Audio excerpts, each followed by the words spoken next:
Hey there, ghosties. Thank you for joining us today for episode 68 of the Ghost Lights podcast.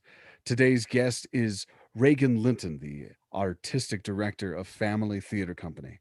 We talked about just how closely related we are with our lives here in Denver, our high school connections, go Angels, what, as well as her next project opening for Family called Coronavox, a documentary style theater presentation consisting of stories with interviews from people who worked on their front lines during the pandemic. Please visit the website for more information on how you can get tickets for the show that opens in May. And aside from that, please sit back, relax, and enjoy episode 68 of the Ghost Lights podcast. Tell your friends and subscribe today. Dan, please give us War by the Hypnotic Brass Ensemble.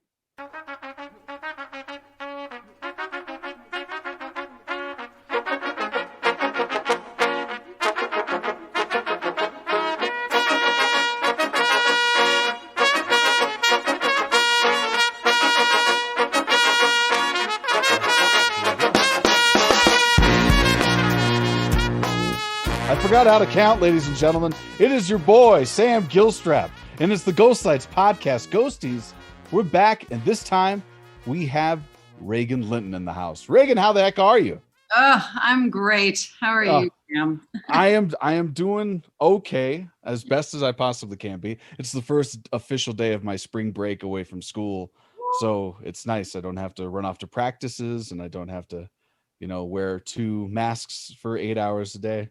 It's Oh my nice to word. be And home. you're sitting here talking to me on the first day of your spring break rather than Yeah.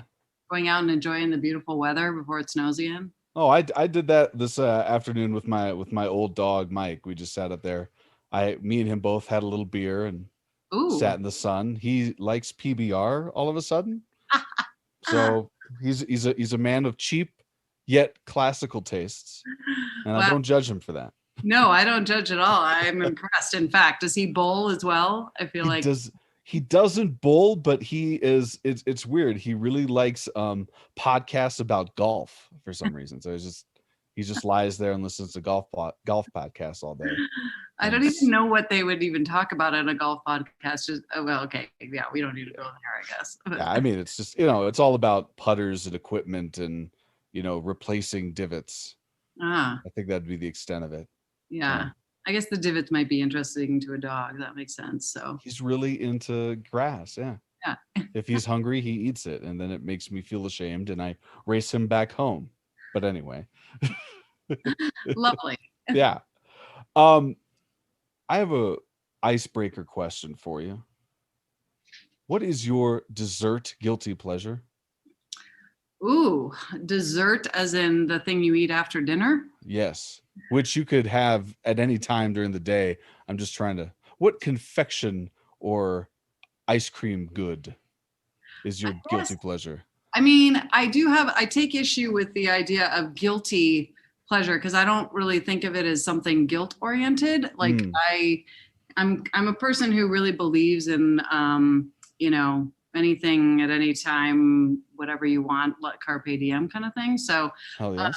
And when it comes to dessert, I would say the only thing I don't really like is creme brulee. Like I've just never gotten into it. I don't understand it, like the whole custard thing.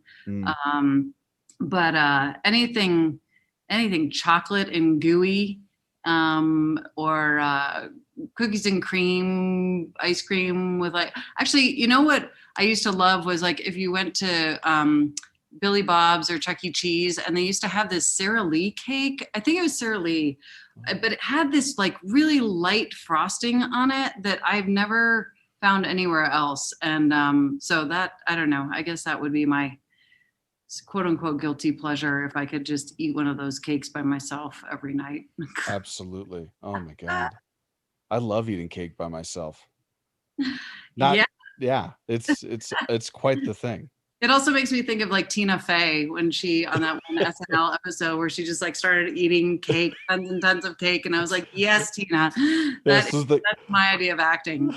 It was like something like the stress cake or something like that. Yes, I think I can't remember what it was. It in relation to like the election or something. I don't know, but yeah, good on you, Tina.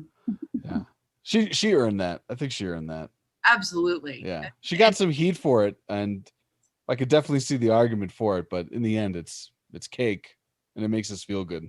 It's cake. And especially for women who are, like if you're willing to sit down and eat a sheet cake on camera, and I mean, that is a woman that I admire. Yeah, that's courage right there. Yeah, exactly. So someday, hopefully, I'll get that opportunity as well. Well, I mean, this week is long. I say, get to the store tomorrow. Have have someone deliver you a cake. That should be the next food app. It's just cakes.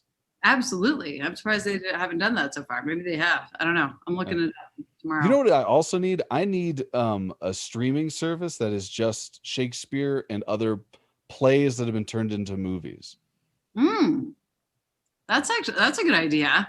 Like it should just all be in one spot. I mean, I guess we call it from the bard to the fences, and it's just absolutely every world play that has been converted to the screen in some way, shape, or form. Like good or bad, it doesn't matter. It's just converted. Absolutely. Yeah. I mean, like we could. I mean, they've got that Othello story that was called just O with Omar Epps, where he's literally holding a basketball over his head, or the hoop that says O. Josh Hartnett was in that, and I think that was one of the 3 movies he did before. Yes, he was market corrected.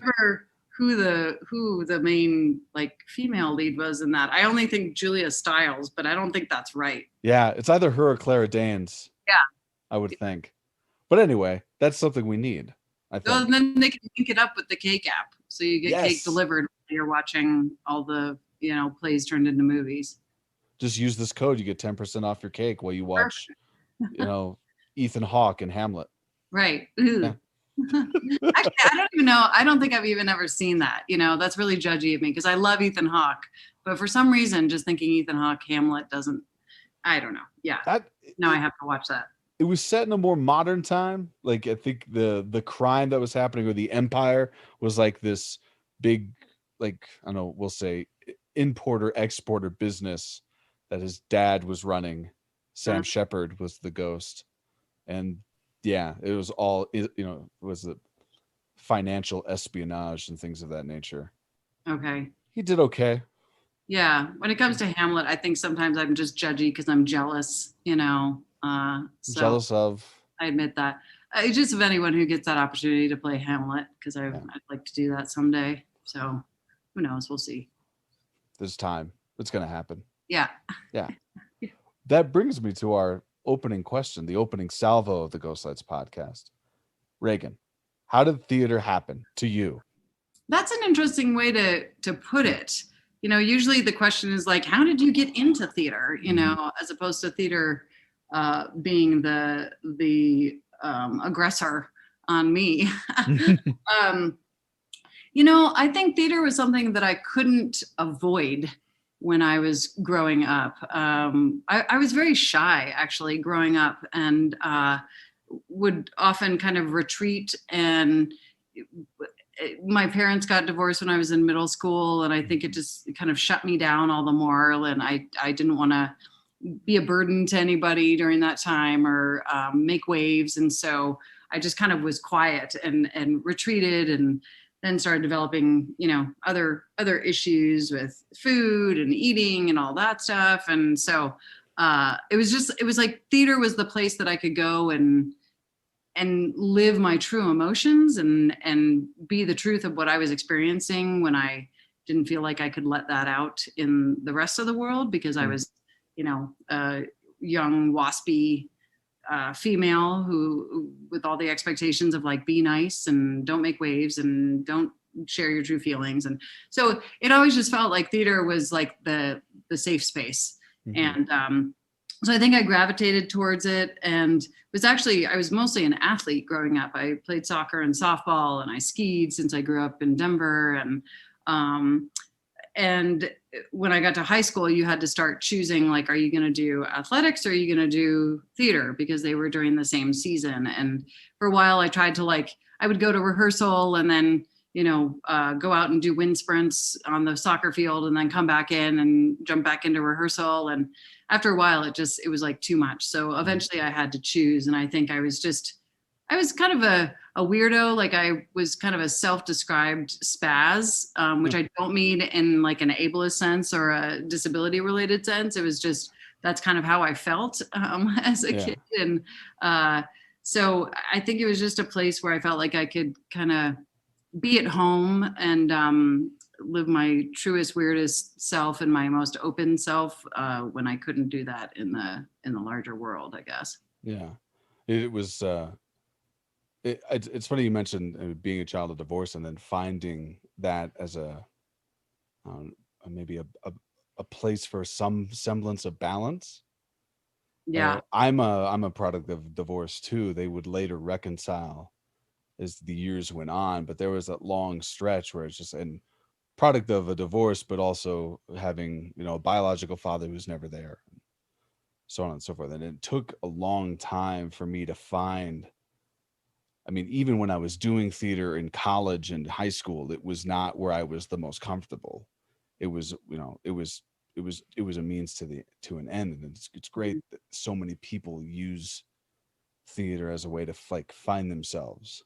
Mm-hmm. I'm glad that it was one of those places for you right off Yeah, the but it's bat. weird. You know, my parents were very amicable, like, Hmm. and they, I mean, I probably had the best divorce situation that any kid could have, you know, because my parents were wholly devoted to us and it was not contentious, but there's just something still about, yeah, like being a middle schooler and in the midst of all the shit that you're wading through already, like finding your identity and being picked on or, you know, whatever it is in middle school and puberty and Mm, then having that kind of rupture in your life of you know how do I make sure that I am demonstrating that I love both my parents, you know, equally if I'm living with one more so than the other. And so I mean I actually think back and the place that I felt the most comfortable, I started taking acting lessons at a place down south and my mom would drive me down and I remember being in her Honda Accord, her like 1986 Honda Accord, and she would have the heat on full blast when it was like winter and snowing outside, and those are like some of my favorite memories of just feeling like cozy on my way down to acting class. mm, So yeah, I don't know. I guess yeah, there's something nice. I know often we in theater think of theater as sort of sanctuary, you know, and that it's some sort of safe space for a lot of us. And I definitely think that's what it was for me, you know, yeah, as a kid. absolutely. You said you made that choice when it became too hard to juggle athletics and theater, and I assume you went into theater at that point. Um, what was the thing, like, the positive aspect of this is why I'm making this decision? You know, I think athletics, I mean, I always loved being an athlete. I still Mhm. do. Yeah. Um, and in some ways it's really great training, right? For being in the theater, in terms of discipline and in terms of having a goal I've never been that competitive though. And I think that's where I guess I find the thing that draws me to theater is the empathy of it and the ability to put yourself in someone else's shoes, which is something that I'm kind of my curse, I guess, in my psychosocial spiritual self is that like I want to be able to live every person's life. I have like a really strong case of FOMO, I think, like feeling Mm, like I just want to be able to put myself in every single person's psyche and experience before I die, which I know will not happen. yeah. Um, but I think, therefore, that again, that empathy piece of theater is really appealing to me. And it's a way Mm, that I felt like I could like share and like really deeply connect on a different level with people, which on the sports field, you know, I just didn't get that same. So there was a camaraderie, but it was a different kind of you know yeah. camaraderie and collaboration on the sports field, and I think I felt more pressure on the sports field, whereas on in the theater it was just kind of more about freedom and like accessing some true fundamental version of myself or of a human being. So Yeah. so I guess that's kind of what pushed me in that direction. Mm. Yeah. Yeah, you're absolutely right. I mean, I feel like that camaraderie piece is, I mean, for your team, yeah, it's definitely there's parts of that it breeds that. I mean, as I'm a football coach for my school, and yeah, like there's definitely a bond. But even when things were good in our first game last year, I could still see the cracks in our wall that we were building. This ego has the tendency to pop out sometimes. Whereas I find in theater, depending on the process, obviously, and what type of shows that or piece it's being put on, those types of things don't manifest themselves in such an aggressive way. I find, like, I mean, where obviously I'm talking about kids, middle school kids, so they're not all the way there in terms of social development and how they handle their frustrations. It's often yelling and the pounding of fists on chests and stuff like that, aggressive points, right? Where maybe in theater you might have a little more passive aggressive displays of those things. Yeah, or maybe just like a more of a multiplicity, I guess, of ways that it can manifest or work Hmm. itself out. Well, and I was really fortunate. I went to Denver East High School, which is, a quote unquote inner city school in Denver. You threw your hands up. Does that mean you went to East? Yeah, East No Angeles, way. baby. Yeah, class of '02. Hey, I'm Lilith. dating Oh, myself. hey. Yeah. That's why I know your name. My sister was in the class of '02. Oh, really? Yeah, I Allie just Linton. yes. I am And- vaguely familiar with her. She was yeah. much more popular than I was. Anyway, yeah. And at East, we were so fortunate because our theater, the head of our theater department, Melody Duggan, was Oh, just like yes. the most badass person who was able to forge this environment where it was like, no matter where you came from, you could have been like the rich kid coming from Grayland. You could have been the, person who was ready to drop out or had gotten pregnant or, whatever, who hung out in the back halls but like everybody was welcome. And all of a sudden, as soon as you were in that theater room, she made it feel like you were all just human beings. Yeah. And out of that, it's really interesting because I think the way that she just kind of cultivated, a respect and love for like every version of humanity. There was like this crop of amazing performers that came out of those few years when I was there and continued to Mm. under Mel's tutelage. And I mean, we actually, if you look at like it was not Denver School of the Arts, it's a DPS public school. But I think we have, out of our class, I mean, we have multiple people who went on to become professional actors, performers, and are still doing it, Yeah. is kind of like an anomaly, I guess, in some ways for a non-art specific school. So there was something that she just did that like made it so attractive. You wanted to be around her. You wanted to be around the environment she was creating. And so that's kind of what pulled me in. Yeah. I couldn't agree with you more. Melody was she made every day fun, and I think she was so approachable. And you when you talk about badass, this the absolute truth. Like that was like my first real introduction to a theater person being cool. I always had this like higher falutin image of these people, like their nose always held up, they're holding a skull and reciting something Yeah. and not really looking at you. And then she was just like laid back and, as you said, just like pulling everybody into this vortex of her passion. She was in a band that my mom followed and had her band sticker on her guitar case for Yeah. years. And when it was, I think, my junior year, where she realized who my teacher was, it's just like, oh my God, you have to tell her. Oh my God, you got to show her this. It was so. Yeah, no, It's she's great. like this like former, and I wouldn't even say former, like continuing, just like Mhm. badass artist who like hung around with all these other artists and in her own family's produced artists. And so, and it's funny, I hear about other people's experience of like high school theater, and Mhm. often it's these very like dictator like folks who kind of get into teaching high school theater because they never really were very successful in it themselves. Mhm. And they're just like really harsh on their students, and like a lot of training programs too, it's this kind of like, well, I'm going to break you down and build you up in my mold, and and if I don't like you for any reason. And that was never Mel Duggan. Like I mean, couldn't have been further from the truth of what she was. She was just like supportive and saying like, okay, great, who are you, what unique aspects of your personality do you bring to the stage, and let's enhance those and let's encourage those, and then also kind of guide them. But she wasn't about breaking kids down, and I just think that's such an important piece of artistry, is like, always believing there's like possibility that, I just don't think negative reinforcement is how you make a great artist. No, no. I mean, especially at that age or throughout those ages. I mean, it's just so much of the life that you're living is being perceived as an effort to break you down. In finding who you are and how you respond to those things, you'll get through high school and not be close to answering those questions yet.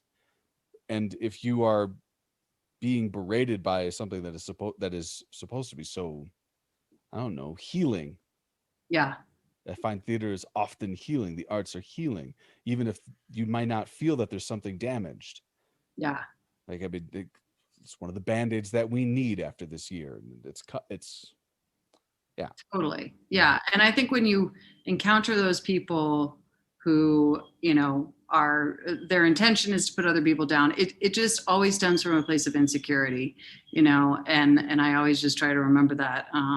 So, and it's a good reminder for me that, like, anytime when I start to feel little pangs of, whether it's jealousy or envy or whatever, it's like, oh, that's coming from me. That's my issue, Mm. so figure out what it is that is going on with me. So sorry, that's the dog that's in our house Oh being a no, little anxious. it's okay. Totally fine. What's the dog's name? Winnie, which actually I just realized the other night. One of my favorite. I'm also I think when I was a kid, I was an old soul, and so, the theatrical world kind of exposed me to this. I don't know, a repertoire of things that I felt like I could understand, Mm. as an old soul, as opposed to like the young pop stuff, even though I loved, young poppy things too. But one of the things I was thinking about the other night is, when I was hanging out with Winnie here, is that one of my favorite plays, and something else I would love to do sometime in my life, is Beckett's Happy Days. And the main character in that is Winnie. Yeah. And so anyway, that was my little realization the other night. That's beautiful. Yeah. It's what I feel. It's one of the things that allowed me to attach to it so well. Is one of the like, I was raised by obviously adults. That's not what I meant to say. The vast majority of my friends when I was a kid Yeah. Yeah. were adults. So, Yeah. there was my mom, and there was my gay dad, and then there was my mom's best friend, and there was all these other mutual adults that were in the room, and I would have birthday parties with them and maybe like one other kid. So it was the talks about movies and TV shows and watching it with them and seeing what their critical eye was, that once I got into theater, it was like, ah, yeah, this feels like those conversations that I Hmm. remember as a kid, Yeah. growing up with those voices. Yeah. Did you Through have a particular play or something that you were really drawn to as a kid in that space of? when I didn't start reading scripts and like have an idea of like what I really liked until college, but Shakespeare was always just, I guess it was kind of like offered to me as like, this is what smart people read, and Yeah. I couldn't get into it. And there was the movie The Color Purple, there was the movie Glory, Mm, and Schindler's List, and those types of stories were the ones that I was like, this is the stuff that I love. I was always a very serious boy, and those types of things were like, I don't want to forget about these things. I don't want to, and I've made my mistakes, trust me. But like, those are the stories that have like really like excited me. So when I started doing work, I was I was really looking for those types of opportunity. Great dramatic works mm, was what really wanted to do. yeah. But then there was, Martin McDonough, and I was like, oh, that's fun too. Yeah. Yeah. Yeah, absolutely. Babby Bobby was one of my dream roles. I was able to get into that. Nice. Yeah. Thank you. Shout outs to Miner's Alley for that opportunity. All right. Yay, Yeah. Miner's Alley. Yay. Um, I was gonna ask, so how did your career evolve in theater after high school here, and so on and so forth? Well, I had this dream in high school of like going to a conservatory, and I went on my little college tour and went to NYU and was like so taken with New York City, and I was like, oh my God, I would love to be in New York City. But I also like I remember now, there was this mystique about a place like NYU and these conservatory programs. Mhm. But I remember also going to visit them and like watching a couple classes, and it was almost like you could just sense the palpable stress, again, that was happening, which there was something intriguing about that of like, ooh, yeah, that difficult life of you're pushing yourself in that. But there was also something that I think it subconsciously felt like, ooh, like color pull, like, ooh, that doesn't feel Mhm. like how I want to kind of develop my artistry. So anyway, I auditioned for a couple of conservatory programs, really didn't have any clue what I was doing in auditioning. I mean, now I look back at like the pieces that I chose and I'm like, what the fuck was I thinking? I remember one of the songs I chose was like, Wouldn't It Be Loverly? Because I just love that. And I remember them asking me like, why did you choose this song? And I was like, well, because it was in my range, and I'm sure they were looking for like, what's your emotional connection to this song? How do you see yourself in this Mhm. flower girl or whatever? And not that I didn't have that connection to theater, but yeah, I just didn't, I hadn't auditioned a lot, aside from Mhm. just in high school. So I didn't get into the conservatories, but I had also applied to USC's film school. And I have a great passion for writing, and at that time thought like, well, could I see myself like behind the camera? And I got into the production program at USC. So when I didn't get into the performance programs, I was like, well, okay, this still feels, prestigious, whatever. So I went out to USC, and which was not really what I expected. I always thought I would go eastward, and I ended up going westward. Mhm. But when I got out there, one of my first professors in the film program, I remember when he, in one of these introductory classes, was like, you're never going to have a good story to tell if or excuse me, you're never going to be a good filmmaker if you don't have a good story to tell. And so then I was like, well, then why am I like studying film, like the craft of making film, as opposed to going and, using these kind of undergraduate years to learn about the world, and expose myself. And I mean, not expose myself to the world. Yeah, yeah, um, and so I transferred out of the film program and kind of cycled through a number of majors. I went from film to kinesiology to theater to religion, and ended in American studies, because American studies was kind of like at the point I could just put everything I had taken, under a major and come out with a degree. Mm. But throughout that process, I also was doing theater on the side, or extracurricularly, or and taking classes were really rooted in theater for social change, and theater and community, and like Augusto Boal techniques. And that's where I met this professor at USC, Brent Blair, who just exposed me to all of these different applications of theater, Mm. where you would take theater into war-torn communities or places where there were conflict, and be using it as a way to heal, as you were saying earlier, like theater Mhm. for healing and and social change. And that really resonated with me. So I kind of started to throw myself into that. And right in the middle of all of it, I was in school working as an RA, and went out to dinner one night with my RA staff to In-N-Out in Westwood. I blame In-N-Out and Mhm. Westwood. No, but on our way back, we were on the 10 freeway, and there was a car that had run out of gas, and we came to a stop behind the car, and then the car behind us tried to get around us but didn't, and hit us at about 75 miles per hour. And Oh. I was sitting in the middle of the back seat, and ended up with a complete spinal cord injury. So I was paralyzed from my chest down at age 20.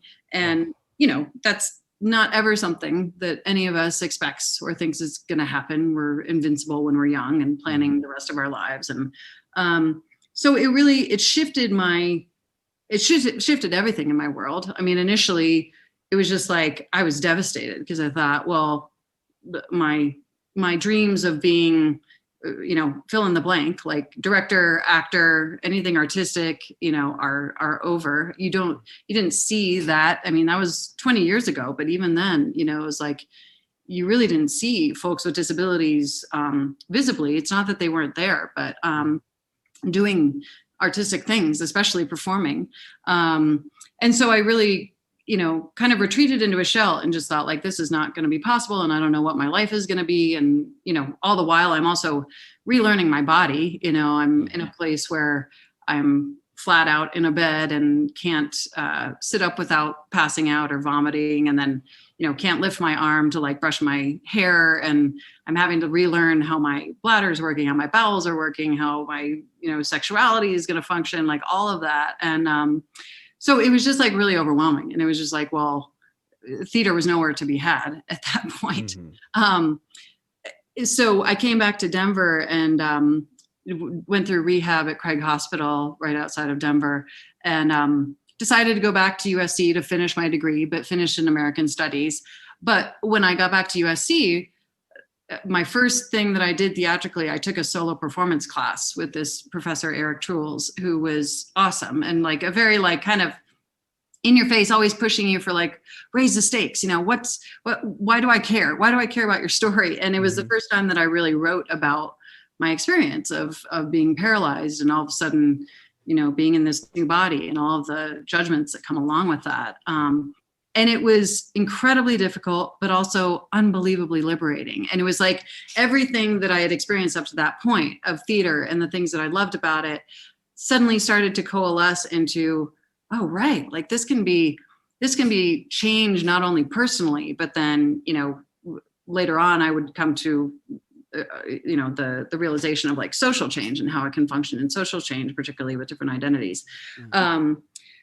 So anyway, that's a long way of saying, in answer to your question, I was not planning, like, my plan had not been to continue in theater, except for like maybe on the side. And I was passionate about using theater, again, like in an international social work context. But once I became injured, that was kind of what started to expose me to theater again. And, slowly but surely I made my way back to the stage and started to find this way of practicing with this new body and this new instrument that I felt like could have an effect on the larger social change items that I was interested in engaging with.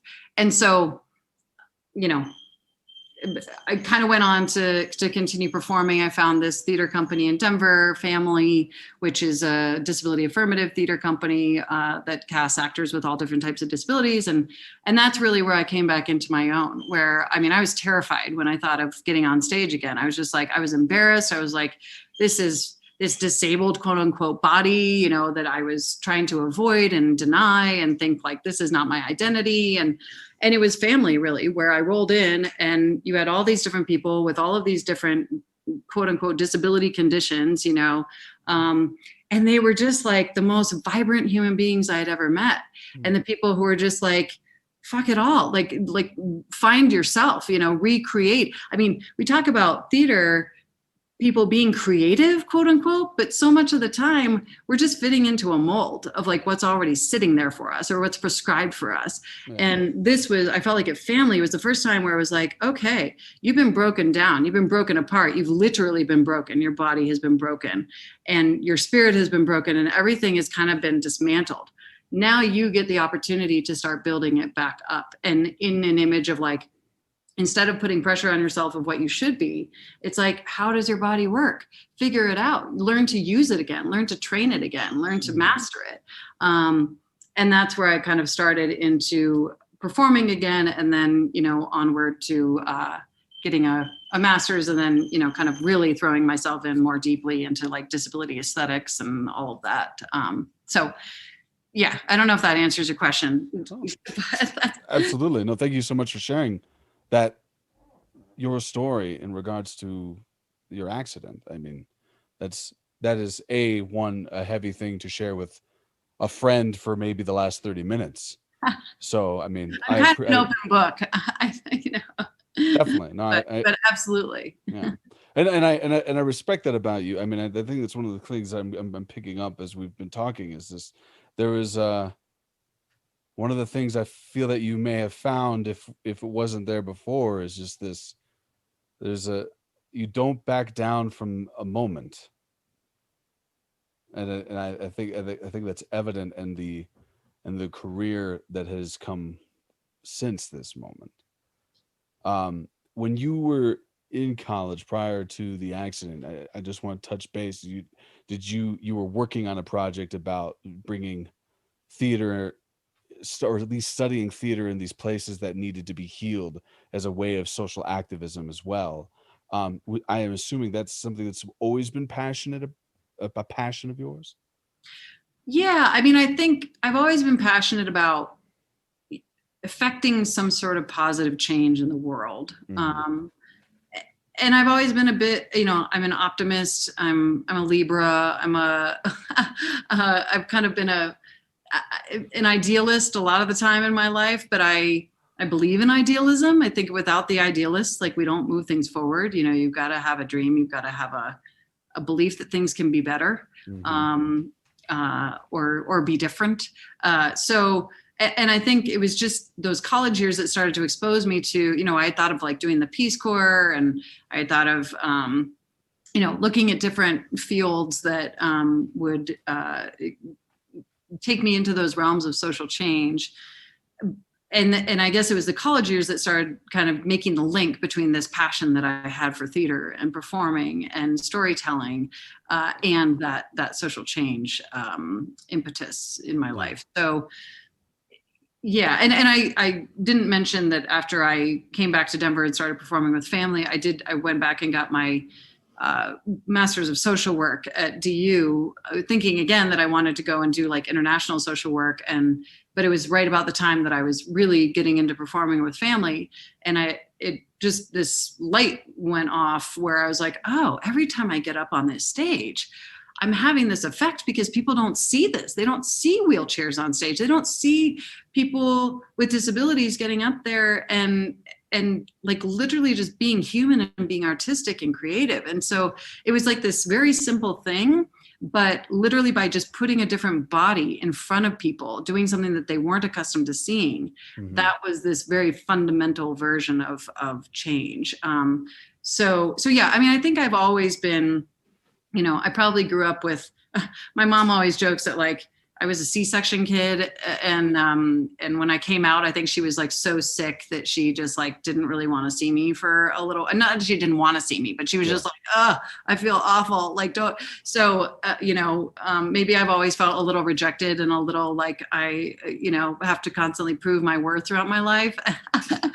So I think that's part of my desire to do good and make a positive change in the world. But I also just, I don't know, it just, especially after my injury and having an experience where it was like, I easily could have died, and I Hmm. had some other side injuries, like a dissected carotid artery, which is something that like normally people die from. And they Yeah. didn't find it in me until a couple weeks later. And so I think it just gave me this perspective on life of like, man, this thing is so short, and like it's so tenuous and it's so Hmm. ephemeral, and you never know what's going to happen. And so like, why not put all of your energy into, you know, the, the positive things and just going for it every day, and like, and trying as much as possible to not live according to fear, but Hmm. like live according to uh, just making the world a more joyous place. I mean, I know that sounds so cliche, but that's truly like what I really try to focus on is like, how do I use my energies to expand uh, people's understanding, people's awareness, people's empathy, people's joy, um, and that's all in the context of like my very dark, uh, fatalist view of life and such. But again, you got to have both. It's the yin Yeah. yang of life, right? You got to have those Absolutely. really dark places in order to have the light. Otherwise, if you don't have them, yeah. Well, it doesn't. The light doesn't shine as brightly. if you don't know what the opposite of that is, if you Yeah. at the very least have some idea of it, Yeah. then there's something in the life that you'd be missing. Right.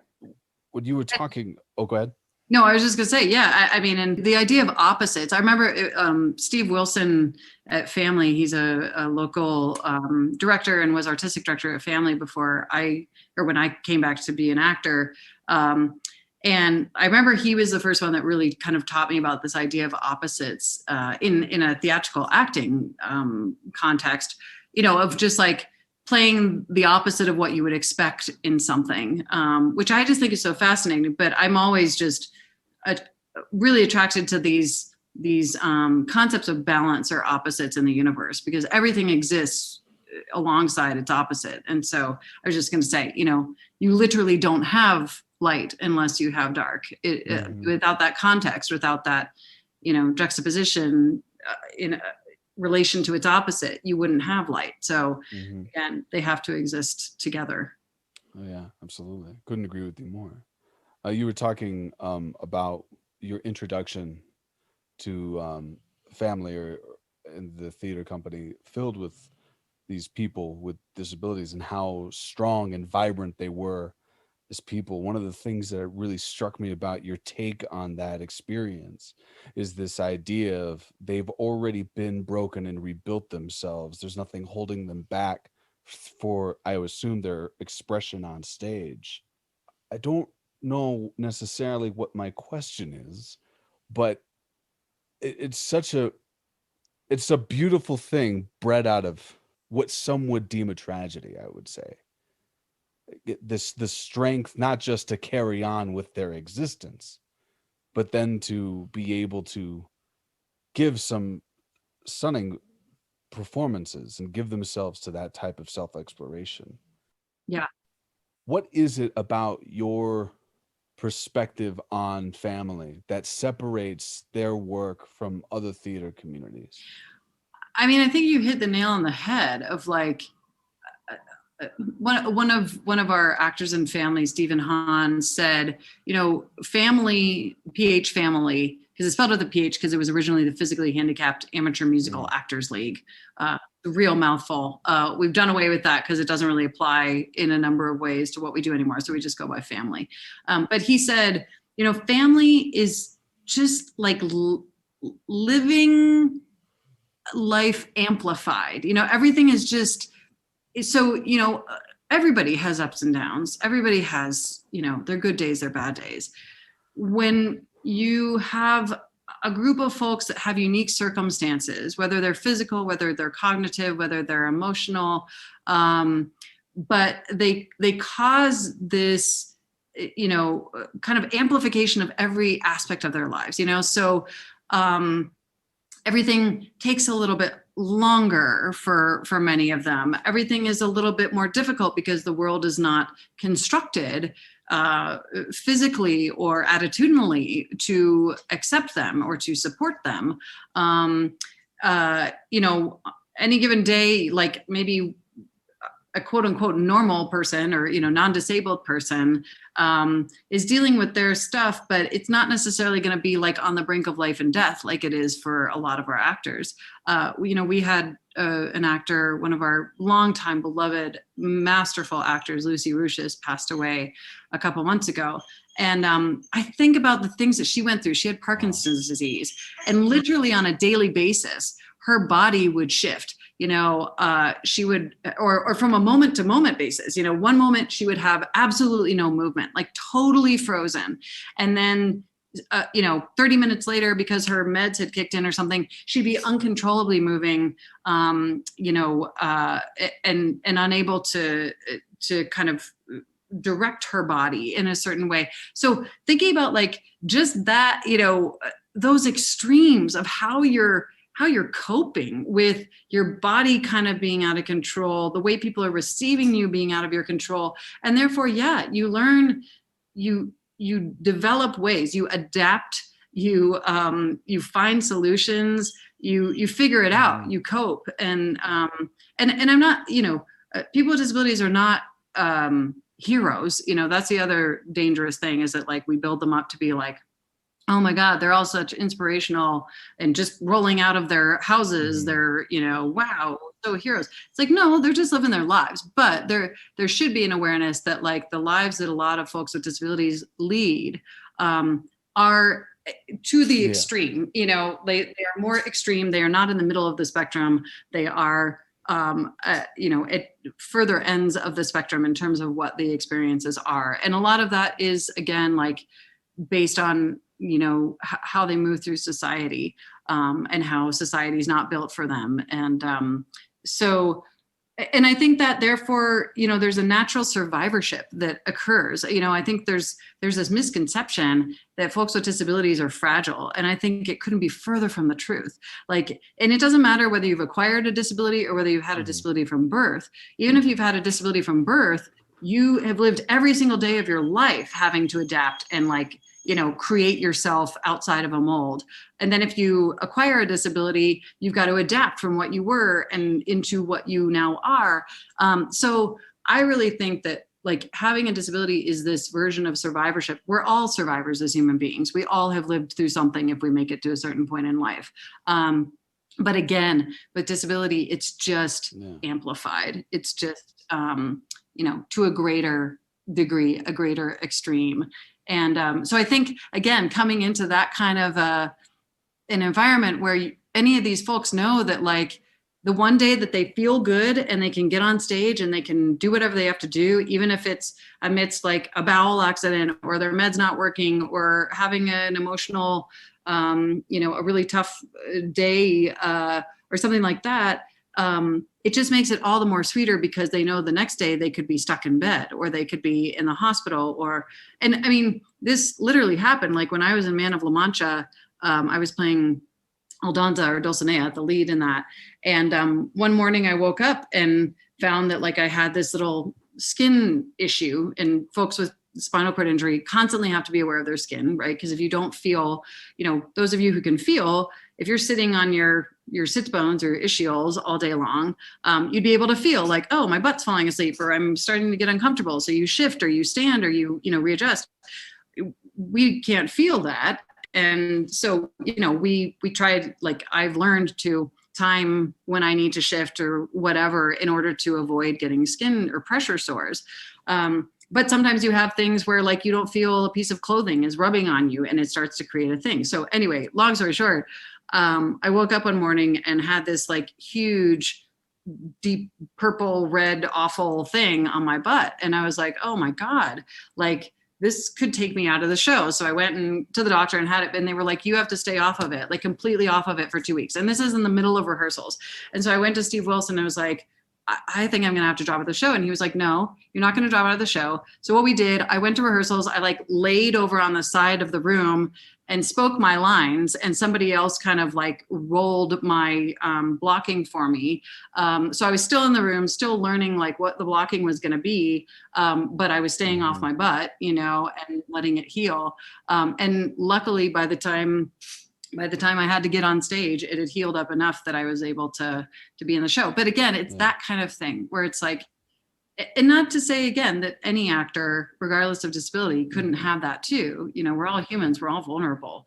But I think those things are just so much more present on a daily basis for some of us with disabilities that it just it makes it so that when you're on stage, oh my God, it's like all of the most wonderful things times a Mhm. thousand, because the it's just that much sweeter that you can Yeah. be there, and because we're not let onto many stages, or we can't even get onto many stages, Yeah. right? So when you find a company or an environment where you're actually supported and affirmed, it's like, I Oh mean, it's yeah. like I mean, heaven. Steve is a. I've had the good fortune of working with him on the last couple of summers. He's let me help out with the JCC, and he's moving on to bigger and better career moves. But I mean, the guy that I know is just a sweet, smart, caring man, and that's when you get that from your director, he takes that. I mean, especially for the obviously for that show with that theater company, it sure takes a specific type of mindset to just be flexible for all of those things. that come up. But I mean, hearing it from Yeah. Steve, I was like, yeah, that's our boy. That's our boy Steve right there. Yeah. Um, Totally. one of the things I took from that story, as you were telling us from your perspective, is this one of the things that I know I take for granted is intention on stage. So one of the Mm. it's a tool that we all work at. Some of us do it better than others, and then some of us like really need to like sit with our noses in the script and our choices and really get really specific about things like that. And I would think that for an artist with a disability, the focus on every moment, that level of intention, just a little more amplified, as you said. Um, Mhm. yes. Yeah, I think so. I mean, I've also, I've now worked with a lot of actors with disabilities in my role as artistic director of family. And, there are just as many lazy actors with disabilities as there, as there are without, Yeah. where I'm Oh like, yeah. come on, like, Yeah. you gotta like, do There's give a still shit about people. this, Yeah. exactly. There's still people. But yes, I mean, but that said, I think sometimes, like with family, we have a much longer rehearsal process because of it's the little tiny things that you maybe would never think about in terms of a wheelchair navigating with somebody who is blind. And so the movement, the intention behind the choreography, it takes on a different intention so that you're maintaining safety. You're also building it to be something that both of these humans can do, and that's built for their bodies, as opposed to, I do think that there's, in kind of classical quote unquote training in theater, it's often about like, well, here's the exercise and you figure it out. Like, you actors, you kind of conform, and when I was in grad school, I worked with a Romanian director who I actually loved, but him coming from a Romanian, Thank you. bless you, uh, like training perspective, it was like actors were pawns. They step into the room, the director is everything, and you're just basically using the actors to kind of do your bidding. And I think that the theater environment is just sometimes not as human centric, right? There's an elevation of the director's vision or of the playwright's script, and I think often the actor has kind of been diminished in that, and then of course you balance that with like kind of American acting training, which was really elevating the actor and saying like, what are you doing? What are you thinking? How do you matter? Um, but I think it's all to say that I do think that there's kind of an extra intention that is added with performers with disabilities because they just exist outside of the conventional mold of how you typically do theater, or how you navigate a stage, or what the choreography is going to be, or so it requires a little bit more intention and human centric attention, in order to kind of be successful. You can't just, it's not just a swath. It's not just you can't just half-ass it or phone it in. It's got to be, and you focus on the details, which is something I love. And I found with a lot of directors that I worked with outside of family, whether it was in grad school or at Oregon Shakespeare Festival or other places I performed, it's fun. And it's fun for them because it's like, oh, here's a human with an instrument that I haven't necessarily worked with somebody like this before. And so what can we together find and explore and discover? And it becomes just much more nuanced and detailed. Absolutely. I think. I would say, why do you think theaters outside of family struggle casting differently able actors and artists? Man, that's like a whole 10-hour podcast, Well, I think. mean, I But don't, no, I'm an insomniac, so go ahead. it is that question, or the answer to that question, is just as complex and nuanced as the whole identity of disability and beyond. I don't think that there's one reason. I think a lot of it stems from this very innate, fundamental fear and misunderstanding that humans who don't have disabilities have about Mhm. disability because of our social conditioning, because of the historical way in which, disability has been treated, because of how we feel about bodies that are broken and vulnerable, and we don't want to be that.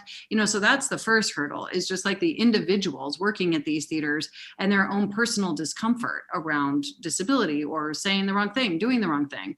But then, again, like, disability is often thought of in life, but also in theater, as like a characteristic, that Mhm. you don, right? That you use a wheelchair or a walker or a cane, and you're playing at it. Um, and I think the whole idea, or there's a misconception that people with disabilities can't do things, before they Mhm. can do things. And so there's just this overall assumption that, like, oh, they're either not going to be able to perform, or if they do, it's going to be at a lesser quality or Yeah. less rigor, less rigorous approach. And that's where, I've really tried to work to do whatever I can to kind of overturn that and say, no, it's not going to be diminished artistry or diminished rigor. But it Mhm. will be different. Like, but it doesn't mean that it can't still be extraordinary. But we've got to kind of tackle and dismantle these really underlying fundamental stereotypes about the disabled body, the disabled person, because otherwise nobody's ever going to be able to get past it, or like be comfortable seeing folks with disabilities Absolutely. on stage. And I think that's part of the magic of family, right? Is that, I mean, the thing we always hear with family is that people come, they start watching the show, within the first like 10 minutes, they're only looking at, the different bodies on stage, the different people, and kind of trying to diagnose them, and like, oh, what do you think that person had? Well, what are the... And then after that first 10 minutes, it becomes the new Yeah. norm, right, for them. And then they don't see it at all, and they're just paying attention to the story. And I think overall in society, that's what we need, right? Like, we need to just be seeing things more, experiencing people more in all of their different forms. So there's just like, oh, this is just normal. We don't have to constantly be giving reason for why there's a wheelchair or a person with autism or a blind person on this stage. They're there because they're a human being and Yeah. they're playing this role. But again, I think it hasn't happened enough to become part of like the intrinsic uh, approach to theater. But the more we do it, the more we become comfortable with it. It's just like when women got on stage or people of color getting on stage. It's like, yeah, you put them up there, and then we start to be like, oh, this is Mhm. normal, duh. Like, let's demand this. That's the next step, is demanding it, which I think we've gotten to in terms of gender, or and folks of color, at least for the most part. I know there are still a lot of hurdles to get over that. We saw that with We See You What, like, there are a lot of issues. But disability, it feels like, is still, still literally look like the ugly stepchild Mhm. in the room, that nobody really wants to touch because I think they're Yeah. just But uncomfortable. you're absolutely right. I think one of the ways that we get more comfortable with it is seeing it. I mean, when you were talking about one of the struggles that you faced after your accident, this idea that you didn't see people in wheelchairs on a lot of media. I mean, shoot, my first real experience with somebody, a person with a disability, was Marlene Matlin, and Mm-hmm. she was so good at what she was doing, still is, and within a moment, like, you forgot that she was deaf, that she struggled at all, and she told the story that she was telling beautifully, and then she just became, to me, a star. Like, she's just a celebrity. She's just another artist out there. But Yeah. that's one person out of years and years of me sitting in front of a TV or going to the movies, seeing things on stage. Once we Mm-hmm. provide more opportunities to cast people with these awesome ways of expressing themselves that are different than myself. That once we can Yeah. normalize is such a I don't like that. I don't like that word that much these days, but it is. I mean, because I attribute it to numbness, and I don't want to do that necessarily. But I mean, once we gain the comfort with it, it's not going to come if we avoid it. Yeah. Right. Hmm. Yeah, totally. Well, and I mean, gosh, I can't even think of like what the first wheelchair was that can recall seeing after my injury, in a theatrical context. But, if you think about where it usually does show up, it's either like the old dude in, you know, um, like the man Hmm. who came to dinner, or it's like Fefu and her friends, and it's this kind of nutty, crazy woman, or it's Nessa Rose and Wicked, where Yeah. she stands at the end, and everybody's oh yay, she stands, she's healed, whatever. So but you never see it as just like, oh, it's like Hmm. the funny friend in the play, or it's the mother, or it's the teacher, or it's the lawyer, or and so that's where I hope we start to see it again, like you said, more kind of fitting into what we perceive as Hmm. the norm. That the norm is inclusive of all these different folks, and it is hard, like race, like gender. When you have a disability, when that is part of your kind of instrument package, it's that constant balance of like, well, how much do I guess in a sense like lean into that aspect of who I am, because it is a part of me. Disability is not just a Yeah. circumstance. It is a culture. It is a way of moving through the world. It is a way that you're treated in the world. Just it's an identity, just like race or gender or ethnicity or nationality. But also like women or non-binary folks, or also like Black folks, or Asian Pacific Islander folks, or it's like there's an opportunity to play roles that are culturally specific, and it's Hmm. also important to see that and to do that, and to tell those stories and to tell the stories of disability. But it's also like, at my core, I'm also just an artist, and I don't want to feel like every time I get on stage it has to be a disability Hmm. related story, right?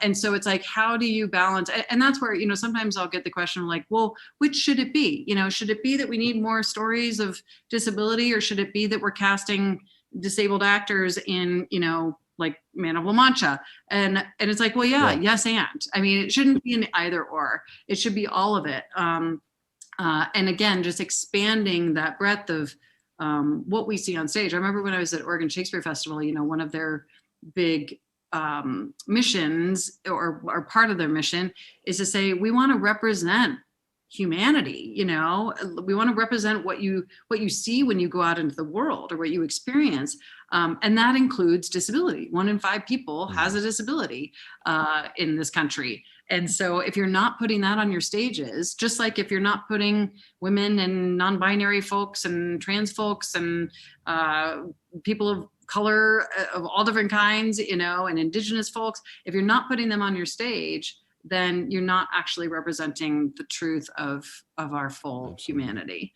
Um, so uh, yeah, but it is complex. It's very complex. And so I mostly just say, it's just Yeah. get us in the door, like just have us Hmm. represented somewhere, somehow. And that's the first big step. And really, it's not as hard as these theaters think a lot of the time. Sometimes it will take some adjustment, but like when I was up at OSF, I think there was some trepidation off the bat of like, is my health going to get in the way, whatever. I did not miss a rehearsal. I did not miss a performance. I was like I think from my perspective, one of the least complicated actors they had to deal Yeah. with. There are actors have a lot of Yeah. complication of different kinds. So sometimes, I don't know, folks with disabilities, they're just humans. You're going to get the same kind of stuff you get with anybody else. Yeah. No, Um, I would totally agree about actors with complications. I, for one, don't take a show without having a bowl of M&Ms where every third M&M doesn't catch light off the spectrum, so you almost don't even know it's there. It's it's right. it's That's yeah, your it's writer. in the contract. Yes. That's what you get when you get me. You get specific things about M&Ms. Love. See, that's what I should make. I mean, like, why don't we consider that a disability? I mean, I think we should, just start. We can say you're a disabled actor because you need your. No, I don't.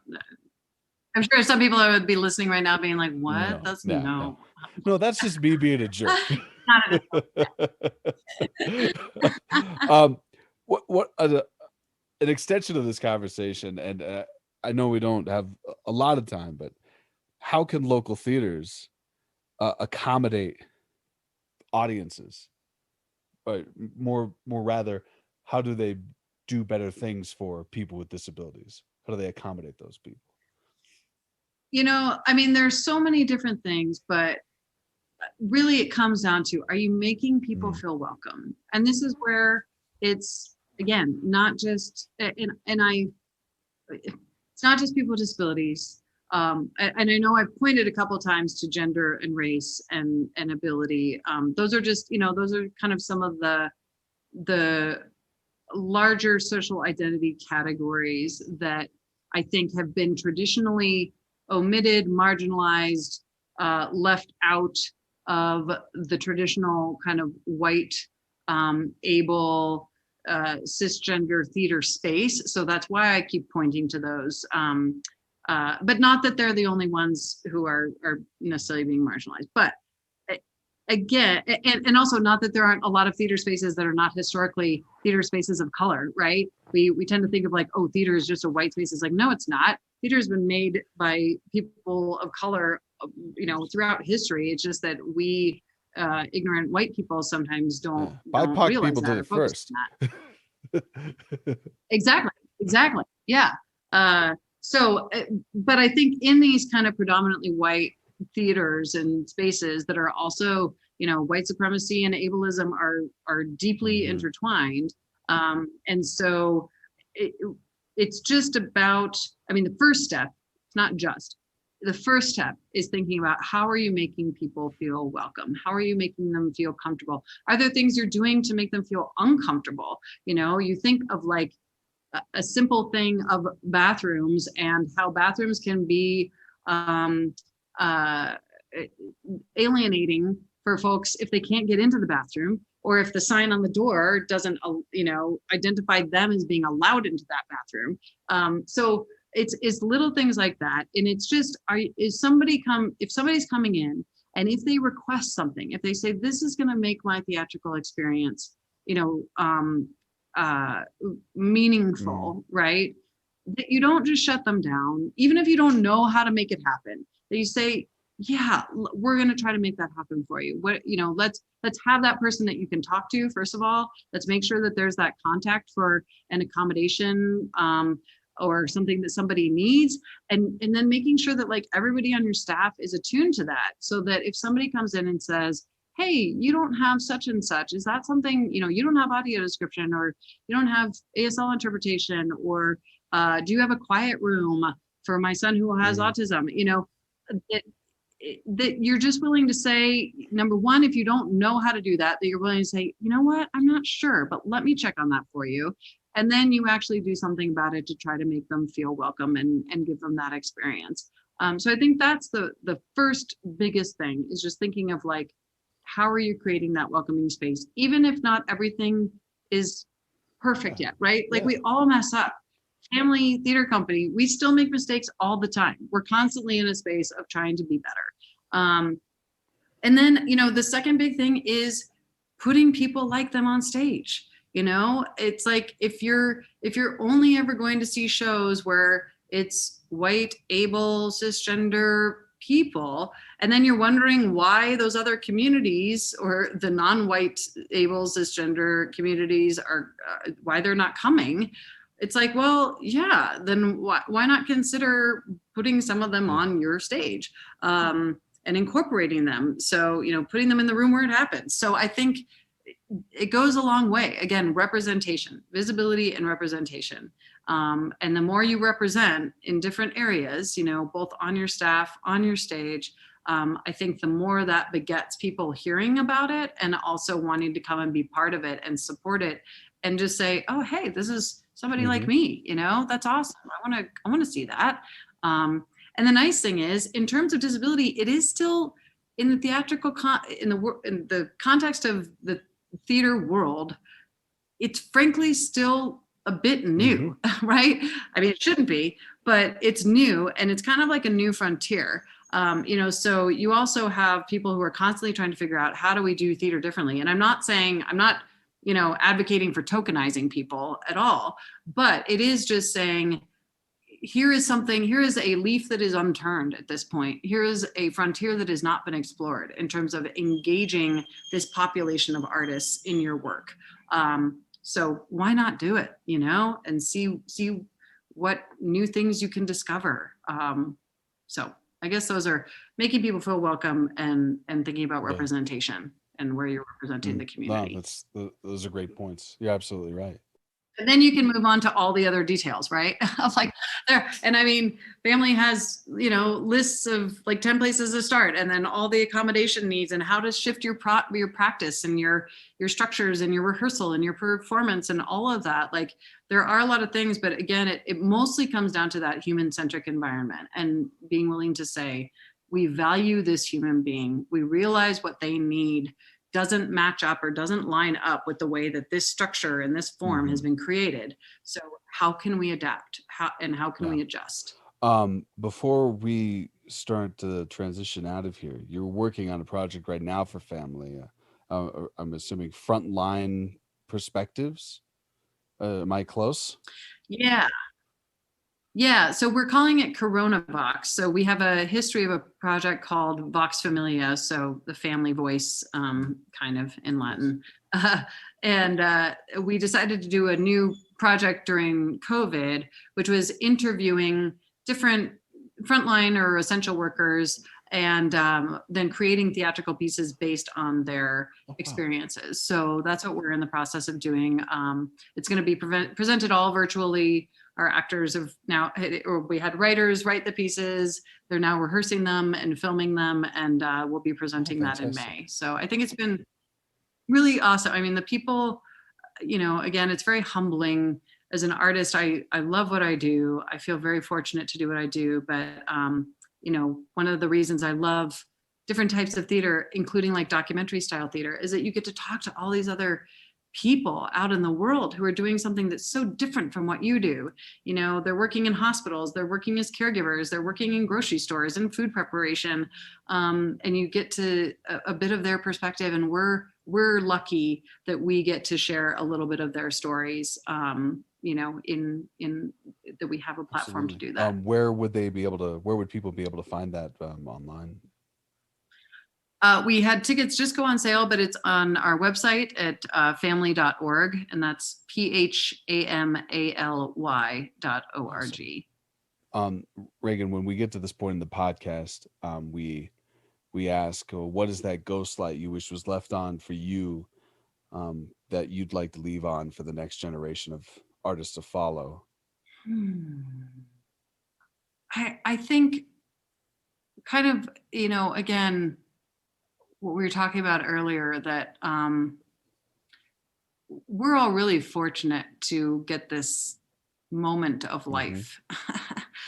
I don't know what the alternative is. I don't claim to. People can have beliefs about that. But life can be shitty. It can be struggle. It can be awful at times. But I also think that it's those moments of struggle that are really what make meaning, or how we can make meaning of our lives, and make purpose. And most of all, it's like we have this just very short time, particularly if you think about it in the scheme of the universe and the history of the universe. Like, we're so tiny and insignificant, but in the context of people in our lives and in the context of our opportunity as artists, again, to share stories, to make meaning, to build empathy, to build community, in that we are significant. And so don't squander that significance. Don't ever take that significance for granted. I would say value it, put every ounce of what you have into it while you have the ability. And then when your ability changes, change with it. But mostly just don't stay don't stay in that space of I don't know, pessimism or ingratitude, or try not to, or use that to fuel something that you create. Because in the end, I think the greatest opportunity we're given in life is to create something. And so do it while you Mm, can. beautiful. No, thank you so much. Reagan, honestly, thank you so much for joining us on the podcast today. I really appreciate having you on, giving me a different perspective. It's just been very eye opening, and after the Absolutely. week we've had, I'm very thankful for your voice. Thank you so much.